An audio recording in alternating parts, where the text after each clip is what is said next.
Syederlun mantan Panglima TNI Jenderal Andika Perkasa dinilai berpotensi menjadi calon wakil presiden mendampingi Anies Baswedan pada pemilu 2024. Andika dianggap mampu menjadi sosok cawapres jalan tengah atas kebuntuan rencana koalisi Partai Nasdem, Partai Demokrat, dan Partai Keadilan Sejahtera.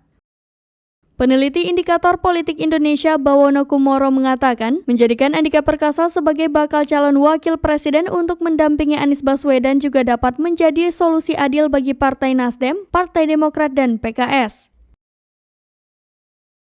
Demokrat bersikukuh ingin supaya Ketua Umum Agus Harimurti Yudhoyono mengisi kursi calon RI 2. Sementara PKS kekeh menginginkan mantan Gubernur Jawa Barat yang juga Wakil Ketua Majelis Syura PKS, Ahmad Heriawan, menjadi pendamping Anies Baswedan.